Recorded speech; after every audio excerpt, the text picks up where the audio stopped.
Hey everyone, this is PrinceWatercress, and welcome back to Let's Play Mega Man X4 for Sony PlayStation 1. I also believe that the game is also available on Sega Saturn.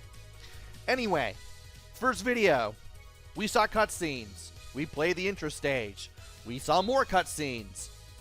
Apparently, the Repliforce wants to be independent from the human race and be its own thing, but somebody is trying to pull the strings behind the scenes, and this person seems a little familiar. In the meantime, we have to face members of the Repliforce who are going to act as the Mavericks for this game. First one we're going to meet and face is Walrus in the snow base, because I am doing this in order, or in a order.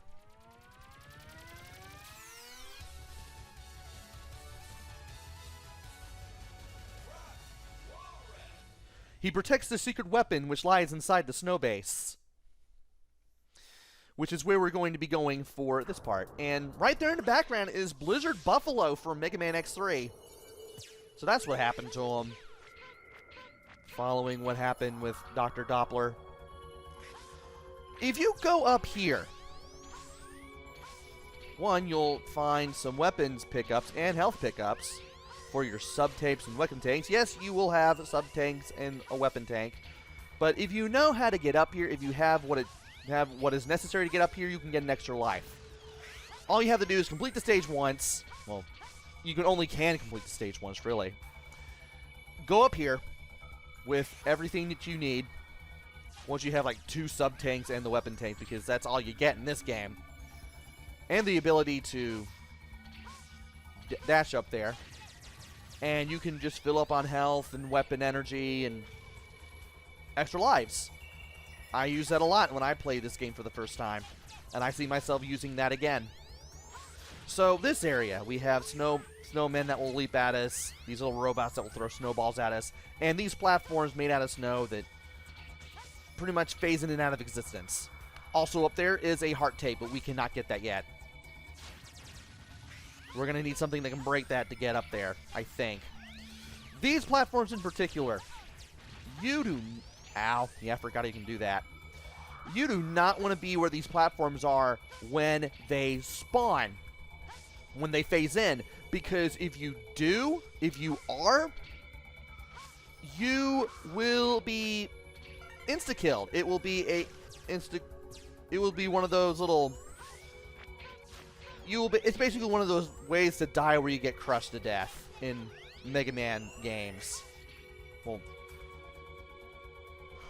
I kept as soon as I said that, I kept thinking of auto-scrolling, but like the only auto-scrolling thing I've ever seen is that one part of Mega Man 4. But no, there are times where you can be crushed to death by a moving ceiling or a moving floor or something. I just now remembered that when I thought about it. If and when I find out how to get that heart tank, I will get back to it. For now, I want to get over here. And this is where I start using the circle button to dash, because it's going to be plenty useful. I could use the... Really? I could use the control pad and just double tap left or right, but I feel that I'm going to be more prone to error if I do that. If I do it that way. So, let's not. Also, I kind of had to tank my way through the skiing robots, but, well, kind of had to be done. I do not have faith in my platforming skills on that thing in particular. And now we have these platforms. We need to be very careful. It is possible to be crushed to death in some way here. I'm pretty sure that... Oh, dear. Okay. Sadly, I cannot shoot down the platforms. There we go. Yeah, you want to make sure that you get down here and that you have enough room to jump over here without getting crushed to death by a platform or something. And when you go in here, one, Chill Penguin is encased in ice. So that's what happened to him after X1. And we had to fight a mini-boss. By shooting this thing in this little red center there with fully charged X-Buster shots, we can get this thing to curl up into a ball and sometimes cause it to hit the ground like it just did earlier and cause some of the stalactites to fall down from the ceiling. And once you do enough damage to this thing, it takes this form and it starts bouncing around the walls at 45-degree angles. You want to pay attention to where it's facing whenever it stops to shoot icicles, because that is where it's going to go sometimes when it starts moving again. And eventually it will go back to this claw form. If it floats like this, just dash under it. And if it curls into a ball like that, be ready to move from your current position and then avoid the stalactites that fall.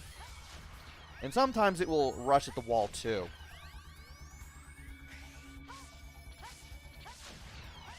And as long as I keep... Hey. As long as I keep doing this, yeah, you want to just dash out of the way when it comes down, because it will come down in your current position. I forgot what train of thought I had before I said that, but as long as you know what you're doing and you just pay attention to the mini-boss and what's going on, you should do fine. Anyway, our health is refilled. We're in Area 2. We had a brief loading screen, and now we're over here. These ice cubes can be destroyed with the Mega Buster, unlike the one that was keeping us from the Heart Tank earlier. I don't think that one can be destroyed with the Mega Buster. Also, it's X-Buster. This is the X Games. I should be calling it the X-Buster. So we got these things that are shooting at us. The Metars have come back, which is pretty cool. More or less. But there is a certain direction that I want to go here. It's this one. I want to stay as high as up as I can, because this is the sole W tank or weapon tank in the game. When you pause the game, you'll see your available weapons, you'll see your health, you'll see your lives, you'll see who you're playing as, which is also important, and you'll find out that you have 2 sub-tanks and a weapon tank. They decided to go a little experimental here as well. It's not like the Super Nintendo games where you had just the 4 sub-tanks and that was it. Much like the Super Nintendo games, though, you do fill up the energy tanks and weapon tanks with health and weapons pickups if you're full on health and if you're full on weapon energy for all your available weapons respectively. So there is that. And this is eventually the way that I want to go. There is an enemy right there, and there it is. That bird that tried to charge them an attack. What that bird does, if you leave it on screen for too long, it will freeze the immediate on-screen area. It will all be icy. You will have ice physics everywhere. There will be spikes that form on the ceilings, little stalactites that will eventually come down. I wanted that. Well, actually, I don't have an energy tank. What was I thinking? You definitely want to be careful when that happens, because stalactites will form on the ceilings and they will drop down eventually, like in no time at all. And I'm going to wait on this thing. And I have no problem having this happen here, because if you wait long enough, these things will fall. And it doesn't take long to get out of the icy area, which is nice. Does that give me anything? A little bit. Or maybe it didn't. But that was a full weapons pickup. Sometimes you'll have a full weapons pickup at the end of the stage. Sometimes it'll be a full health pickup. But nevertheless, we have now made it to Frost Walrus's little chamber here. I guess you could call it that. And much like in the intro stage, the Mavericks also talk to you. Which, of course, is the first for the series here. They sent a kid like you after me. I promise to end this quickly. You get different dialogue depending on whether you're playing as X or Zero. And you want to press circle and X at the same time to get past this dude, so that way that doesn't happen and you don't take damage. Because he can knock you off the wall with that.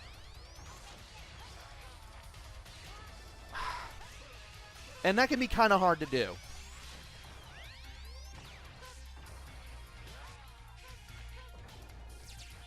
It can be very, very hard to do.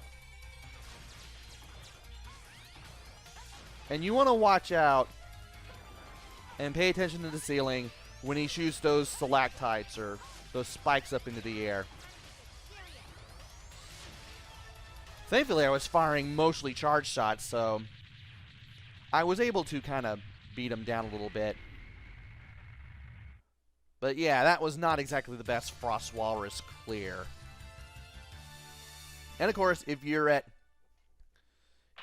the yellow level of health, which is half health, X says time to get serious, and you also get that animation for X being wounded, just like in the first 3 games.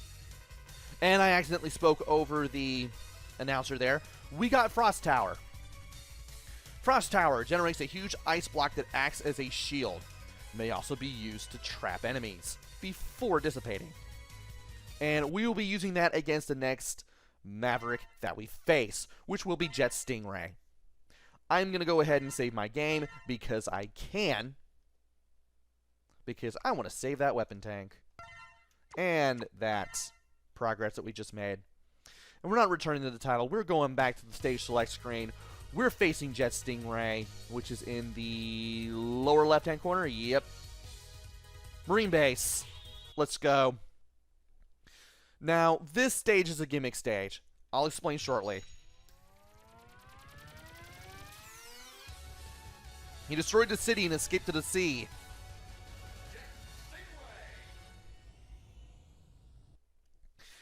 And when you start this stage, it's not going to be your usual stage. It's a gimmick stage where you're on a bike the whole time. Y lets you shoot, B lets you jump, A, you can still dash in the air. It can prove useful in some situations. You want to be very careful. You have a lot of bikes. You have these bombs that you definitely don't want to blow up unless you absolutely can get away with it. And you also want to watch out for other things too. If I drop down here, heart tank. That's actually what I picked up there, believe it or not. And I need to shoot down some walls. I need to avoid these platforms so that they don't hit me when they explode. Want to make sure that I hold right when I jump there. Almost got crushed there. Do not be in the explosions. Shoot down all the walls. There you go. You got past Area 1. I kind of had to be fast explaining things, but that's how we have to do it here. And now for Area 2. There is an energy tank. I will probably die getting it. But I now have this thing memorized so hard because, well, let's face it, it's been a while since I played this game. Dash into Jet Stingray, he will not give you any trouble at all. He won't send any Stingrays after you. Keep on shooting, jump over these, get rid of the bike guy, jump over this, shoot those things down if you can. Make sure not to get blown up by those. Jet Stingray is going to return as soon as we go over here. I don't like you, go away. Shoot down the boxes, jump over these, and jumpu, and... Really? That was the E-take, and I just jumped clear over it.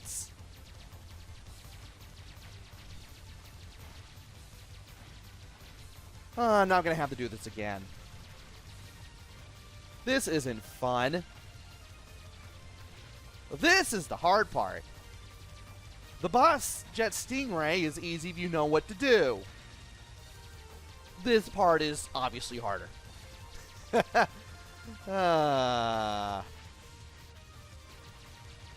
Yeah, I can just wait all the way up to the left there, and then when he approaches, I can just smack him with a dash attack. I may not be able to... Oh, I landed on that. Usually I end up just short of the platform, and then I just can't jump and I die just from being crushed by the moving screen. But we now have a full health pickup. And we have Frost Tower. We have 16 shots of this. Just like in Mega Man X8, you can tell how much ammo for anything that you have, which is rather nifty.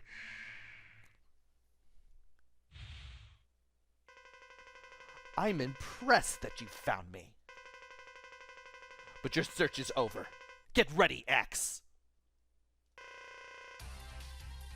Okay, this guy is going to dive up that way, and we're going to stay up here the whole time. Really? I can't believe I touched him. When he comes down, you want to hit him with Frost Shield. He does have attacks where he sends Stingrays after you. He tries to suck you in towards him with a Vortex gun, or a Vortex shot, rather. He basically tries to pull you in by creating his own little deadly undersea current. But as long as you stay up here and just keep hitting him with Frost Shield, you don't have to deal with any of his attacks at all. I believe you'll be able to hit him in 12 hits if you don't miss him once. Which, missing him with this weapon in this way, really hard to do. Huh. I was wondering why I had a brief pause, and then I realized I just defeated him. I wasn't even paying attention to his health at all. I wasn't even paying attention to my special weapon shot either. As you can tell, that was 12 shots.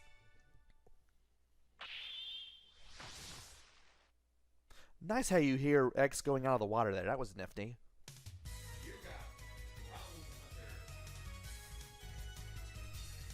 Ground Hunter fires mini Stingray drones that race across the ground. Effective against enemies on walls and floors. Push down while the Stingray drones are flying to command them to fall. Jet Stingray had two variations of it that we never got to see because of how easy it is to beat them. There are the blue ones that just move forward, come down when they hit the wall, and then they just go back and forth on the wall, on the floor. They never go away until you shoot them. He also had a red variety, which works the same way, but they kind of tracked you a little bit, and as soon as you were directly below them, they would come down. Yeah, you can do that with your Stingrays as well. I don't know why I said your Jet Stingrays. There's only one Jet Stingray, and we just got rid of them. At least until the inevitable boss rush. I did get the energy. Yeah, I did get the heart tank and the energy tank. Nice.